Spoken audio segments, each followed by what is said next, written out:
नमस्कार। सृष्टि की प्रारंभ कैसे हुई, इस विषय पर अनेकों विद्वानों ने अनेकों मत प्रस्तुत किए हैं, लेकिन आज मैं एक विशेषकर सृष्टि के जो सृजन है उस पर बिग बैंग जो थ्योरी पाश्चात्य देशों ने दिया है उसे खंडित करना चाहता हूं। उस थ्योरी के विषय में आप लोगों से चर्चा करना चाहता हूं। मैं चाहूँगा कि इस वीडियो के अंत में आप अपना मतामत अवश्य प्रदान करने की कृपा करें।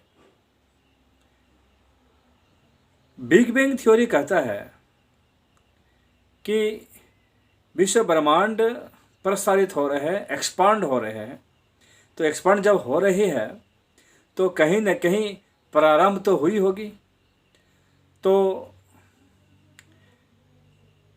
कब से प्रारंभ है? उनके गणना के अनुसार तकरीबन शायद 8.3 या 9 ऐसे कुछ बिलियन ईयर्स हो चुके हैं।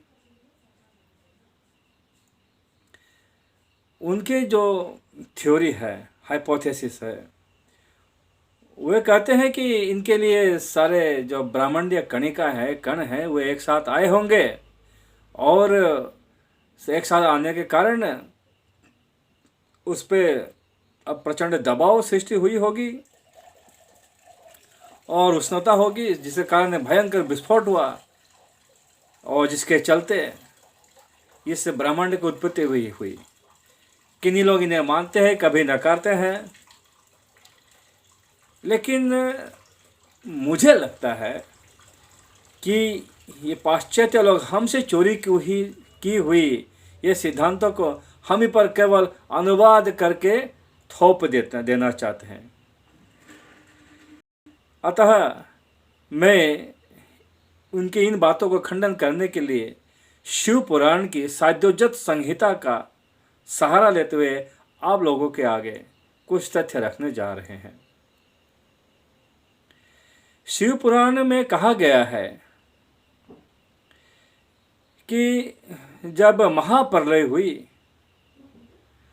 तो ये जो सृष्टियां हैं, जो जितने भी लोक है, ये 14 भुवन या 14 लोक जो है, जैसे कि धरा से ऊपर भूलोक, भुवलोक, स्वलोक, जनलोक, महालोक, तपलोक, सत्यलोक, उसी तरह से धरा से नीचे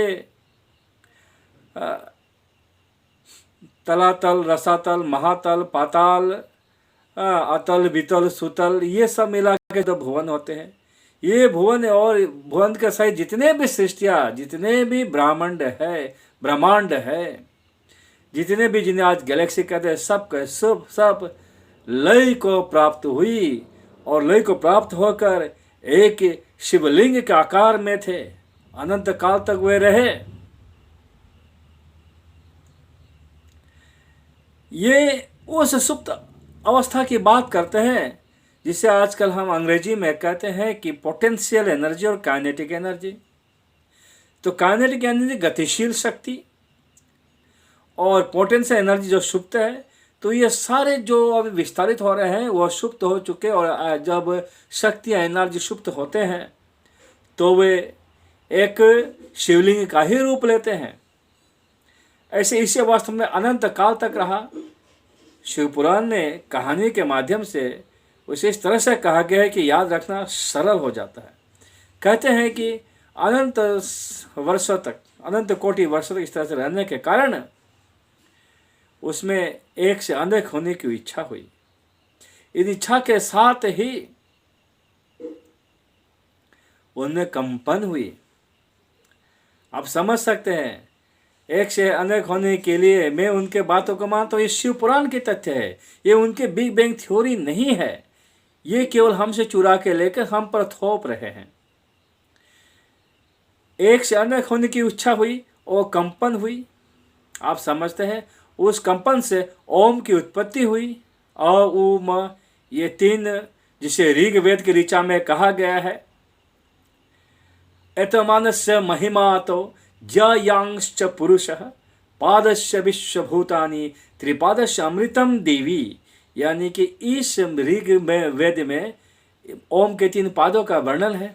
चतुष्पद के बारे में, ओम के चतुर्थ पद के बारे में मैं अपनी अगली वीडियो में जरूर आप लोगों को समझाने की कोशिश करूंगा।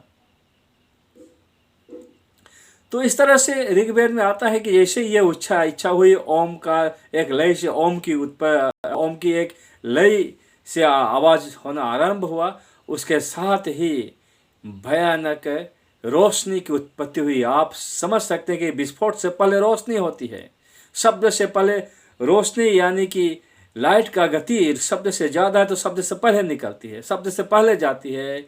उसे ही शिव पुराण में एक मंत्र से सुंदर तरीके से कहा गया है। वो मंत्र इस तरह से है, ज्योतिर्लिंगम तदुत्पन्न मावर्य मध्य अद्भुतम ज्वालामाला सहस्राढ्यम कालानल चयोपमम क्षय वृद्धि विनिर्मुक्त मादि मध्यांत वर्जितम अनौपम्यम अनिर्दिष्टम अवक्त विश्व संभवम।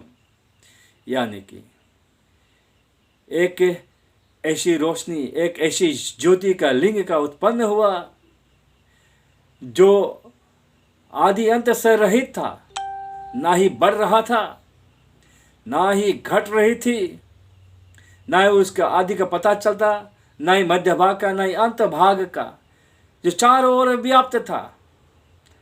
उन्हीं से सारे सृष्टि की उत्पत्ति हुई।